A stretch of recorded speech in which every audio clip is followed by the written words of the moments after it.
What's up, y'all? Welcome back to another episode of Sabrina Talks. Now, this episode, we are going to be talking about physical media in our current digital age. Now, I know you're probably like, Sabrina, what are you even talking about? That sounds like somebody's dissertation.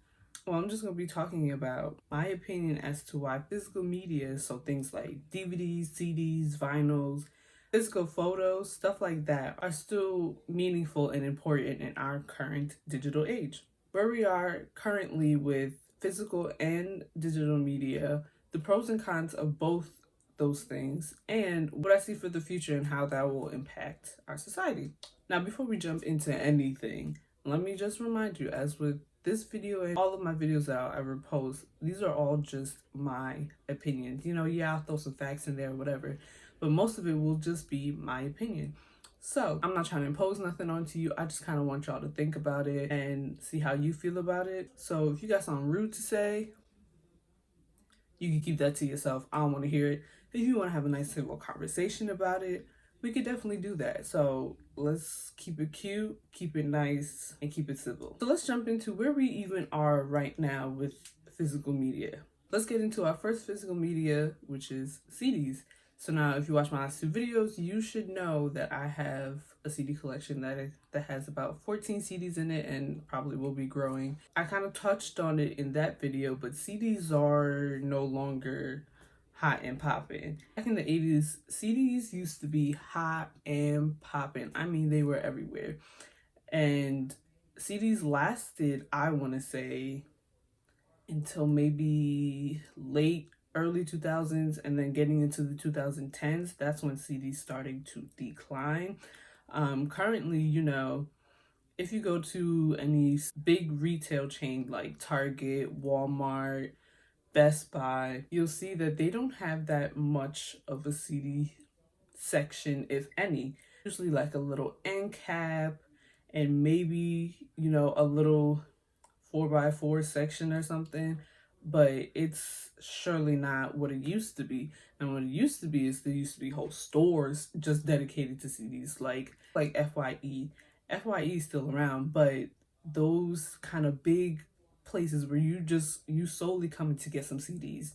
That used to be the main thing, but now you really got hunt and find to go get some CDs. You can get on Amazon, and like I said, you could go on to FYE or go into FYE and still find some CDs. But most of the time, at least with Target and Walmart, you're only getting the last couple of CDs that came out either this year or within the past 2 years. Also, where we're at with CDs is we are currently running out of places to play CDs. So new cars, you're not getting a CD player. You got 2020, 2019, 2017 car, that's not happening. You are most likely not getting a CD player inside your on your dashboard. I believe maybe if you really big balling, you can maybe special request one, but I can't even guarantee you could do that. Now, I have a 2011 car, so thankfully that came with a CD player. Whoever was the past owner knew what they wanted. I'm glad they did, because now I can play my CDs. But people no longer have stereos where you could, put the CD in. Laptops said, what CD drive?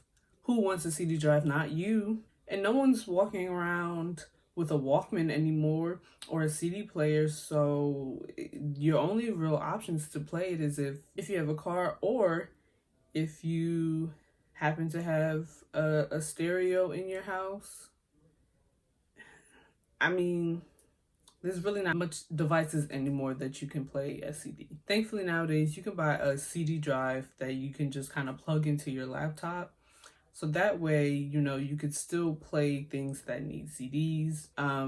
Back in the day, we used to be burning CDs all the time, making our own little CDs and mixtapes and playlists and whatever. You can't do that nowadays with your computer straight out the box. You can maybe do it with a desktop if your desktop computer still has like CD drives, but even then, I mean, you pushing it like. So your best bet nowadays with purchasing a CD is usually the artist's direct website, or like I said, FYE, Target, maybe Barnes and Noble. Like, there's places you can access to get CDs, but they're just not as fast as they used to be. Now, with regards to the music industry, like things like the Billboard charts and sales used to heavily rely on CD sales as to tell you where you are, if you went gold or platinum, or if you got the number one record in the country. But nowadays, they don't count for as much. They surely still count out of the factors that count into whether or not you make it onto the Billboard charts or, whatever. CD sales are still a part of it. Most of it nowadays is the sale of the album is kind of split into like digital sales, so you buying it on iTunes or whatever. But the physical CD sales are still very much a part of it. What some record labels and artists are doing nowadays is when an artist is going on tour, when you buy the tour tickets, you can sometimes get a CD, like a physical CD of that album. So if you watched my last video, you knew I got the Khalid CD from going to his concert. So once you buy the concert tickets, at some point they'll mail you the physical CD of the album.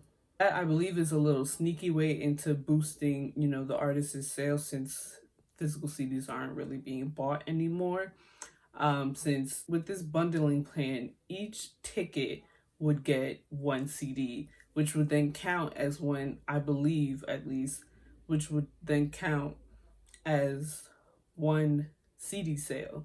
So you can see how this can kind of be a little sneaky, because if you're Ariana Grande and decide to give every single one of the people who are going to your tour a CD, that's going to count for some serious sales. Also, what some record labels and artists are doing is, so it's kind of solving the problem of laptops no longer having CD drives.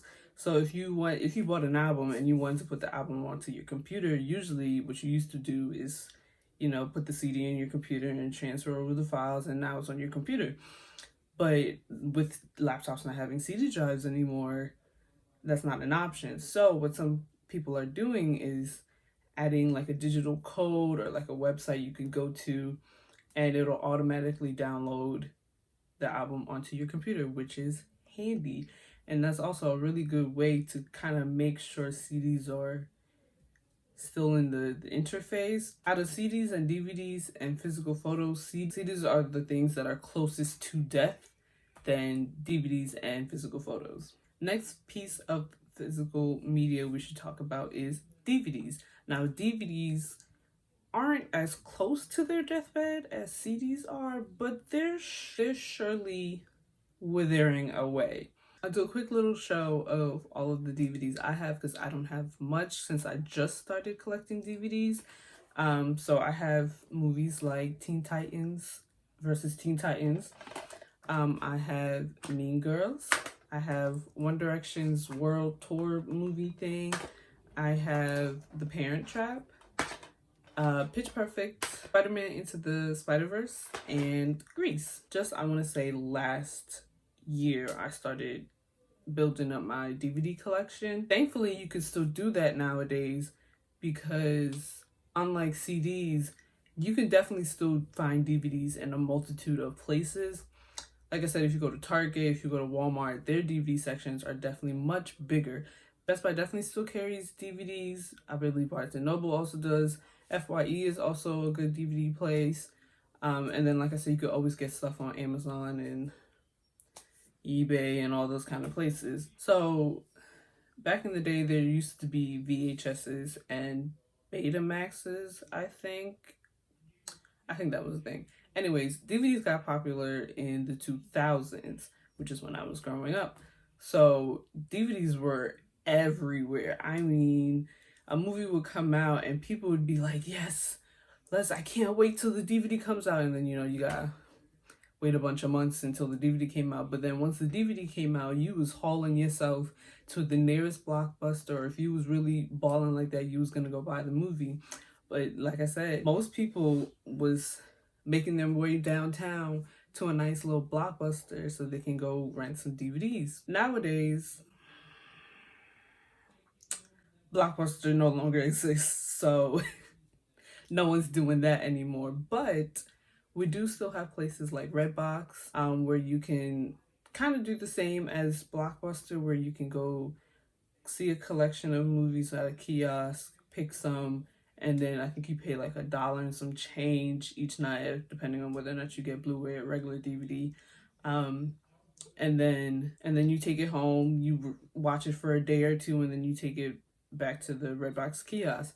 Now that still functions really well, and there's, like in my neighborhood there's plenty of people who are in Redbox every night and stuff like that. So thankfully that's kind of one of the ways that DVDs are still kind of kicking. And like I said, with I mentioned Blockbuster, most people back in the day, and the only way a movie was coming out to where you can see it not in the movie theater was in DVD.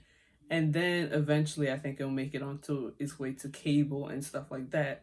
Nowadays, once the movie is out of the theaters, you're gonna have maybe like a month or two of wait time, and then it's first going to digital platforms. So it's going to TV, it's going to all of the cable subscription services like Verizon and Xfinity. So they're going there first, and then I want to say either a couple of days or like a week later, it'll go into DVD, so you can actually buy the DVD. So that's a big change to what it used to be, because we didn't have digital before. It was you either finding the movie or you finding your bootleg man and one of those things. But now it's going straight to digital first, and then eventually it'll go to DVDs. Now sometimes they come on digital and DVD at the same time, but most of the time it's digital first, and then a couple of days later you'll see it pop up at Redbox and you'll see it in the stores. So like CDs, DVDs are also doing the thing where you can also get a digital download when you buy the physical CD. That's also, like I said, is a way of enticing people to kind of, maybe get the physical, because you can get both for the price of one. There's also so much iterations of DVDs nowadays. So before, back in the day, it used to just be you're getting a DVD, like the simple disc, that's it. They came out with Blu-ray, so that was like a more advanced or better like CD. And then I believe it was like Blu-ray and 4K, so for all the people who have like 4K TVs and such. And then I think there's like 3D TVs and 3D DVDs that you can get, so you can watch your DVD in 3D as if you're in a movie theater. There's all kind of fancy things nowadays with DVDs. So I think each of those iterations are just kind of more ways to entice people to buy DVDs. So if you have a 4K TV and you watch a plain old DVD, granted it'll still look good, but if you pair it with a 4K DVD, now you're really cooking with some oil. Now you're looking like, wow, I feel like I'm in there. To the same degree of CDs, DVDs are running out of places to play DVDs.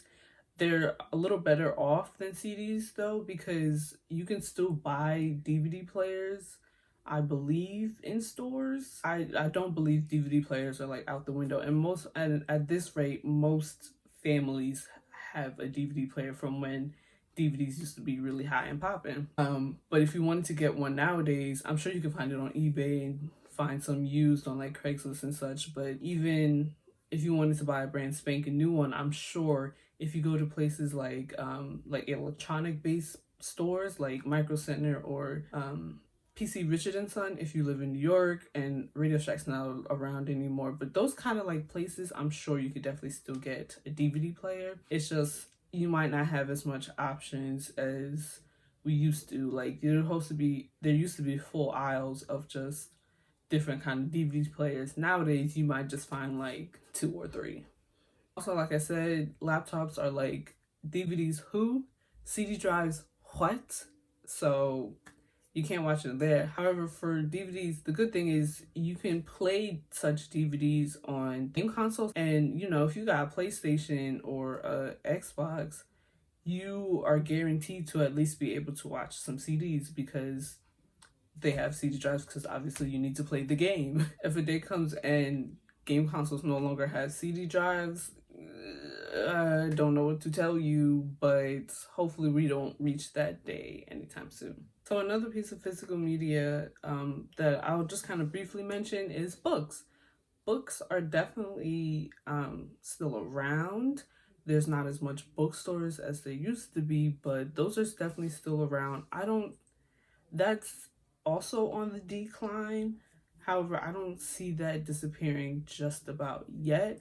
There's Kindle and audiobooks and stuff like that, but I feel like most people are still kind of rooting for books. Now, let's talk about the physical media that's research into the mainstream now. So first, let's talk about good old vinyl. In regards to the music business, vinyl started coming out and being like the way of listening to music around the 1940s. It lasted until about the mid 80s, which is when CDs kind of became popular. So the CDs kind of killed vinyl. However, it was still kind of around, and then it eventually just kind of disappeared. Where the 2000s, there wasn't much vinyl players around unless you were at a flea market or like a garage sale or something. Now, enter like 2007 and like the 2010s. That's when vinyl got its resurgence. I believe that's when everybody started buying vinyl again, and the hipsters were going crazy. You were seeing it in Urban Outfitters, like all of that. Nowadays, you can find vinyl in a vast amount of places. Now, there's still music stores, so vinyl will always be sold if there's a music store, I assume. Nowadays, you can find vinyl at Target. You can go to Barnes and Noble. FYE is like a music store, so that's always going to have vinyl, but Urban Outfitters, I'm sure you can even go on a Hot Topic and find some vinyl. Spencer's, maybe. I mean, you can really get vinyl in a ridiculous amount of places. Obviously, you can always just get it online or directly from the artist's website. I believe when vinyl first kind of resurged, it was the hipsters who were kind of bringing it back to life, so to say. Because I'm pretty sure I've heard, those kind of people who are like, oh, vinyl is the purest form of listening to music. I don't want to listen to it anywhere. You can hear such quality in vinyl, and I only, listen to music on my vinyl player. Those are the kind of people who was really bringing vinyl back, which is how they ended up at places like Urban Outfitters. Because Urban Outfitters used to be a big hipster place. Nowadays, it's not as hipstery, but if you saw something at Urban Outfitters, you knew a bunch of hipster millennials were buying it. Vinyls, I believe, are also going towards the count of sales nowadays. I don't think they count as much, but at the end of the day, a sale is a sale, especially if you get it directly from the artist's website. That would most likely count as a sale to help boost, their numbers and such. Before, when you used to go on artist websites, usually you could just get the CD and, a bunch of merch. But nowadays, they're definitely doing exclusive vinyls. A lot of record labels now are trying to make vinyls in different ways that will entice people to buy them. Last piece of physical media I'll talk about is Polaroid cameras or instant cameras. As with CDs, DVDs, and vinyl, I also have a Polaroid camera. Now, I got this for Christmas last year, and I love it dearly. Now, in the 70s is when Polaroids were the joint, because before, you had different kind of ways to take pictures. Eventually someone came up with the instant camera, where you take a picture and it'll instantly come up, and obviously you gotta sit and wait for it to develop, but you can get the picture right there and then. So that became popular in like the 70s. Then it died out as digital cameras started coming around. Now, I bring up Polaroid pictures because that's one thing that's also resurged. It also symbolizes physical pictures, which is something that I talked about. So a Polaroid is, you get the physical film of the picture that just was took. And I'm not that old I'm not old enough to have been around when Polaroids were popping, but the next stage of physical pictures was digital cameras. And you take a digital camera, take all your pictures, whatever, and usually you can download it onto your computer. And if you had like a good printer with, ink in it and some photo paper, you can just print them at home. But most of the time, you go to CVS, Walgreens, Walmart's photo center, whatever. You go to a photo center and you plug in your digital camera, you pick out all the pictures you want, and then you wait a couple of hours and then you can have your physical picture. You can still do that nowadays. If you want to go print out a bunch of pictures you took, photo centers nowadays are more advanced. So most wherever the photo center is will usually have a website.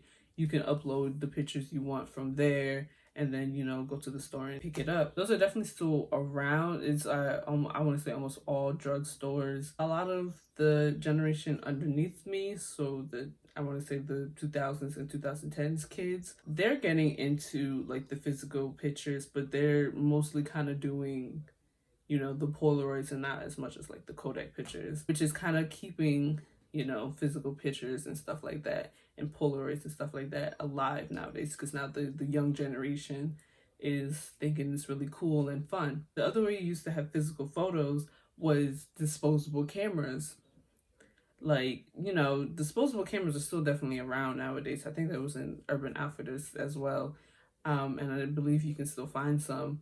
And those ones, you surely, it is not like an instant camera. You take the picture, you wait a couple minutes and you see the picture. Disposable cameras, those you really did not know what the picture was looking like. You took the picture and you was hoping for the best. Like, I remember getting a disposable camera when I was younger, and I went off to like a school field trip or something. And I'm taking the pictures away, and then with disposable cameras, you take the picture, you take the all the pictures, you give the camera to the photo center, and you wait a couple of days or whatever, and you get your pictures back. On the school field trip, I was taking a whole bunch of pictures. I got them pictures back blurry. Nobody's in focus. It was a shot of somebody's eye. Like, it was nonsense. Alrighty, so now that we've talked about where we are with physical media, let's talk about where we are in digital media. So let's talk about streaming. Streaming has taken over our society. Like, when you think of, I want to say the late 2010s, that's really when streaming was like in your face. It's still currently in our face, especially now. Our culture now is just straight streaming. Let's start off talking about music streaming. If you want to listen to music nowadays, most people are going to go to a streaming platform. So there's places like Spotify, Apple Music, Tidal, Amazon Prime Music. Those are like the big main ones. I'm pretty sure there's like smaller ones. I know there's like YouTube Music that's trying to make their way into something. First, out of the big streaming platforms, let's talk about Spotify. Now, Spotify is my streaming platform of choice. That's the one I pay for. So there is Spotify free, that's just like plain Spotify, and then there's also Spotify Premium.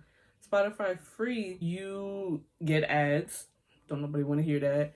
Everything you listen to has to be on shuffle. You cannot pick a certain song or something. Whereas with Spotify Premium, which is what I have, you have to pay $9.99 a month, which fine. I think you can get it for $4.99 if you're a student, and it's $4.99 per month. With it being premium, you don't get ads, and you can pick whatever song you want to play. Those are the only two differences I can think of. Oh, also at the end of the year, I don't know if it does it with the free one, but at the end of the year, Spotify will tell you your top artists, your top tracks, the top genres you listen to, all that kind of stuff. I always love the little logistics Spotify decides to give you at the end of the year. Now, the next popular streaming service is Apple Music. Apple Music is on all Apple devices, but you have to pay $9.99 a month, I believe.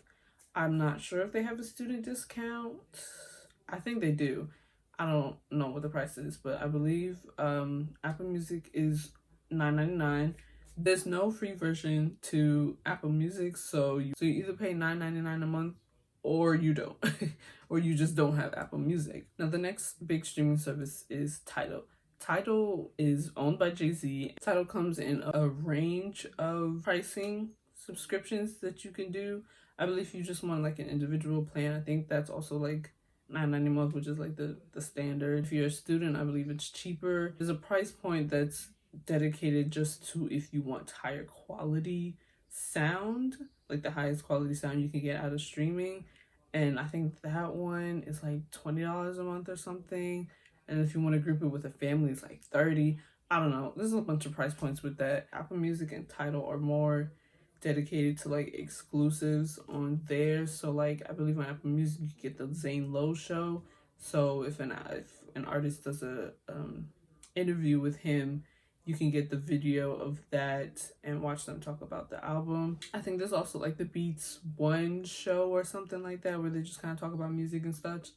Tidal, I know they love to have exclusive content. So like I know Beyonce exclusively dropped Lemonade onto Tidal and did not put it on any other streaming service for a while. Streaming has also impacted the music industry, whereas to now they have their own chart on Billboard. So that's also a portion of the numbers and the data that counts to you, whether or not you being on like the Billboard charts. Now let's talk about streaming in regards to things like TV shows and movies. Now, back in the day, you was only watching whatever was on TV and whatever you had on DVD. Cable was the only way you was really watching, shows and movies. Nowadays, you don't need either one of those things because you can just go onto Netflix or Hulu or Disney Plus and watch a multitude of things. Streaming for like visual media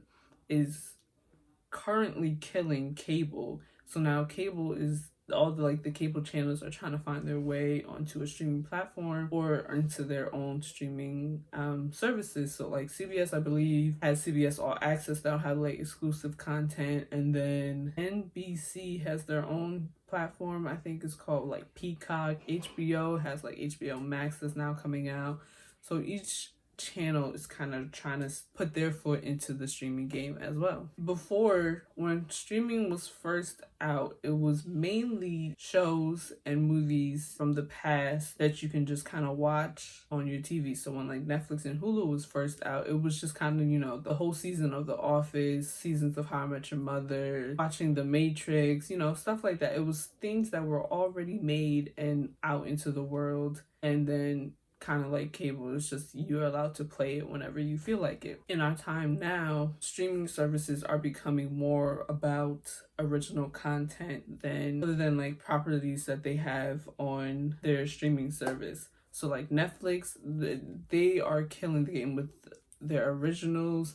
Hulu has original, Apple TV has originals, even Prime Video has originals. Like everyone's coming out with originals so you can get their subscription service. Currently, there's a vast amount of streaming services that is available. Some other ones besides like the big three, there's one called Shudder that's directed towards horror fans. So there's horror movies, TV shows, stuff like that. If you love anime, there's Crunchyroll and Funimation, I believe. Both of them are all anime. I believe there's even a streaming service nowadays for Broadway shows, which that's right up my alley. But yeah, you can even watch Broadway shows on the streaming service. You pay a little monthly fee and you'll be able to watch that. There's just a multitude. Starting off the pros and cons, let's talk about physical media. So since we're starting off with physical media, and as you can see, I already have a bias towards it, let's start off with the cons of physical media. This con that we should talk about is physical media is something that can for sure break or deteriorate, eventually get so faded and dusty that you can no longer see what's going on in the picture. DVDs and CDs will get scratched up and dusty, and it will start skipping in places or just not being shown at all. Same goes with vinyl. All of these things can inherently break. There's no longer a vast supply of devices that you can play such things. You can get vinyl players nowadays. That's not what I'm talking about, but CD players, DVD players, CD drives in your laptop. So that's a con. You may have a collection of things, but if you got nowhere to put it, you can't really play it or listen to it or, whatever. Another con, building a collection of these things can cause clutter and can be expensive. With CDs and DVDs, these things are $10 and up. Yes, you can find things for like $5 and such, but most of the time, if you're getting a new movie, new album, you're paying $10 and up. And that's going to be costly if you have a CD collection or a DVD collection of 30 things. Vinyls are even more expensive nowadays because they're like $20 to $30. Having a collection of this sort can be expensive. And then if you do have a big collection, not only are you spending a bunch of money, but now you have your house full of clutter. Unless you find a way to aesthetically show it, you're gonna have a bunch of clutter in your house because there's just gonna be CDs and DVDs and vinyls all over your house. Or if you have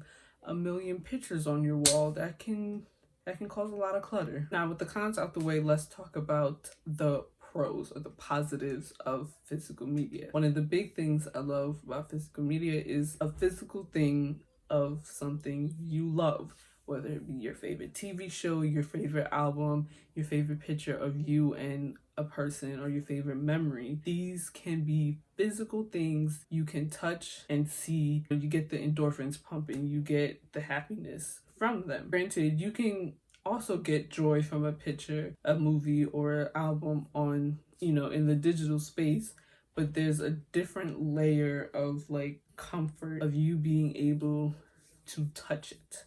You know what I mean? It's kind of like when, someone like keeps an old shirt that they remember from camp, or a shirt from, a loved one. They're able to physically hold it and touch it, smell it, all of those kind of things, as opposed to, maybe you just see like a picture online of the shirt that your mom gave you when you were 10 or something. Another big thing I love about physical media is it is permanently yours. There's no doubt about it that it is yours to keep until you decide you don't want it anymore. And I love that. I'll get into why that's so important when I talk about the cons of streaming, but being able to know that this is yours, it'll travel with you for wherever you need it to be. It is yours and nobody else's is great. Along with it being permanently yours, it is reliable because since it is yours and since you have it and you can see it,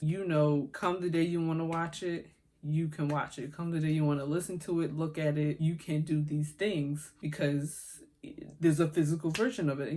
Being that you take care of it, it's reliable. Pro of some physical media is you don't need the internet for those things.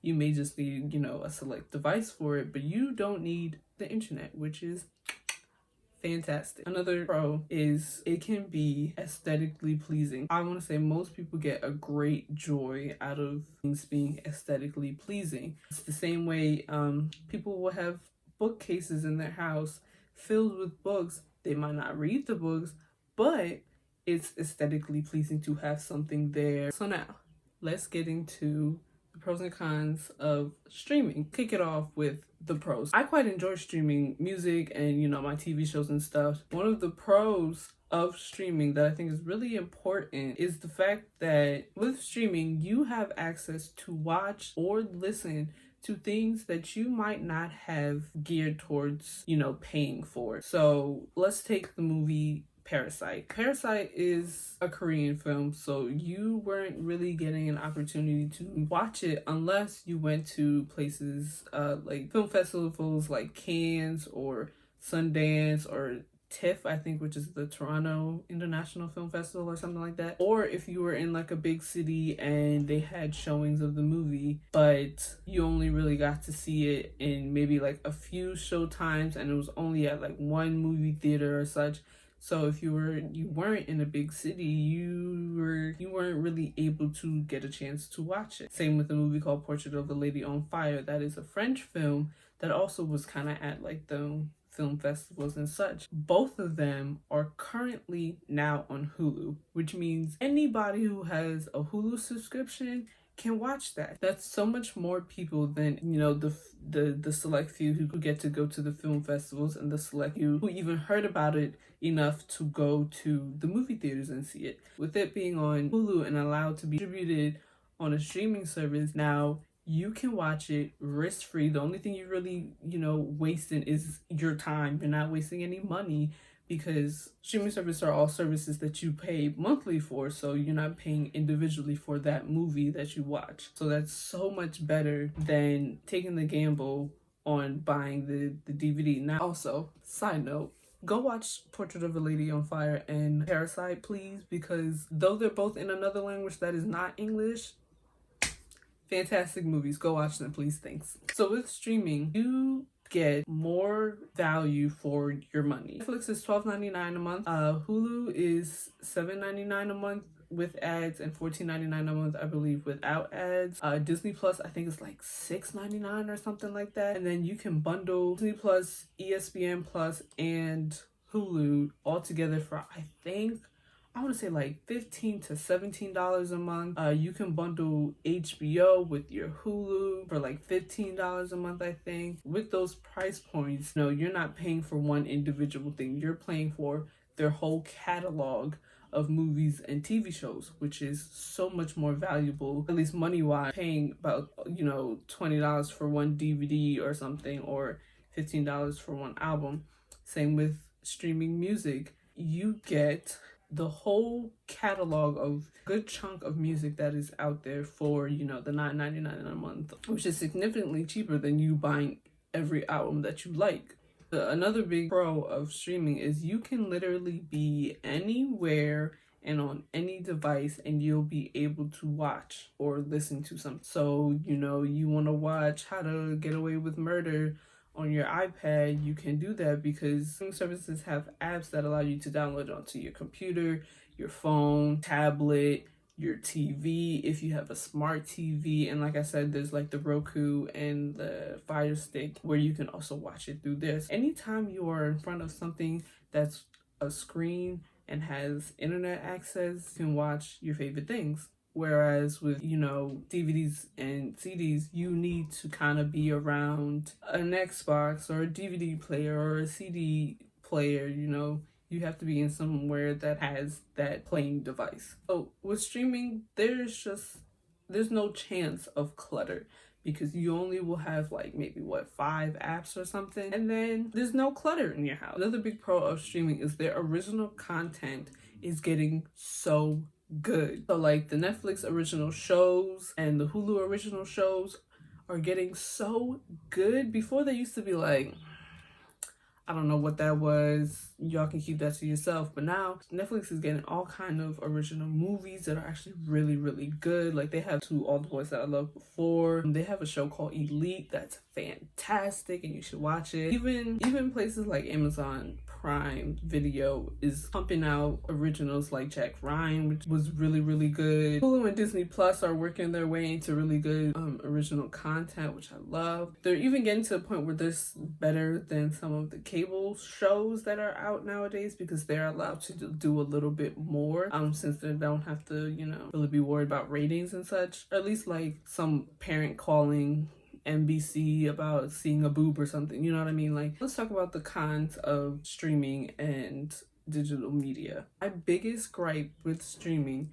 is the fact that there is no guarantee that your favorite thing will be there forever on that streaming service, and that's irritating. The only exception to that is Disney Plus, because as long as it's a Disney property, it will more than likely be on Disney Plus. So there's no, oh man, that's no longer there. With Hulu and Netflix, you certainly don't got no guarantee, because the way that they are able to have it on their streaming services is with a distribution right, or like a distribution contract, to where they can distribute it. Once that contract is up, they can make another deal to where, it stays on the thing and they pay more money or pay the same amount of money or whatever. But they decide they want to end the contract, that thing is no longer on your streaming service. And sometimes it'd be disappearing from streaming services altogether. And it's just like, no. I'll give you an example. Hairspray. Hairspray is one of my favorite things to watch. Now, Hairspray will sometimes be on Netflix. Other times, gone. I don't think I've ever seen Hairspray on Hulu, but it'll occasionally come onto Netflix, then disappear for a year or some months. Come back onto Netflix, turn around again, gone. I'm just like, same with Grease, which is why I bought the DVD, because I was tired. Because it's irritating when all you've been thinking about all day is, I want to watch XYZ. You go, yes, I remember last time I checked, XYZ was on Hulu. You go, open up your little Hulu app, put it into the search bar, and it'd be crickets.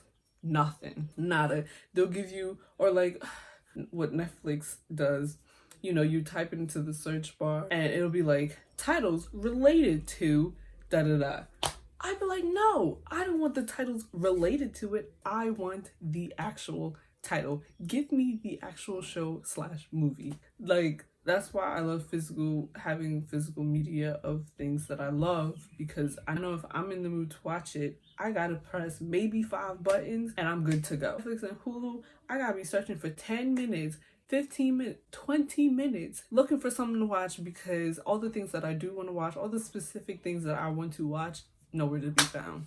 Now, with the whole some things might be there and then not, streaming music doesn't tend to have that problem. However, like I said, they still have little examples. Like I said, Lemonade was exclusively released on Tidal and only just recently put Lemonade onto things like Spotify and Apple Music.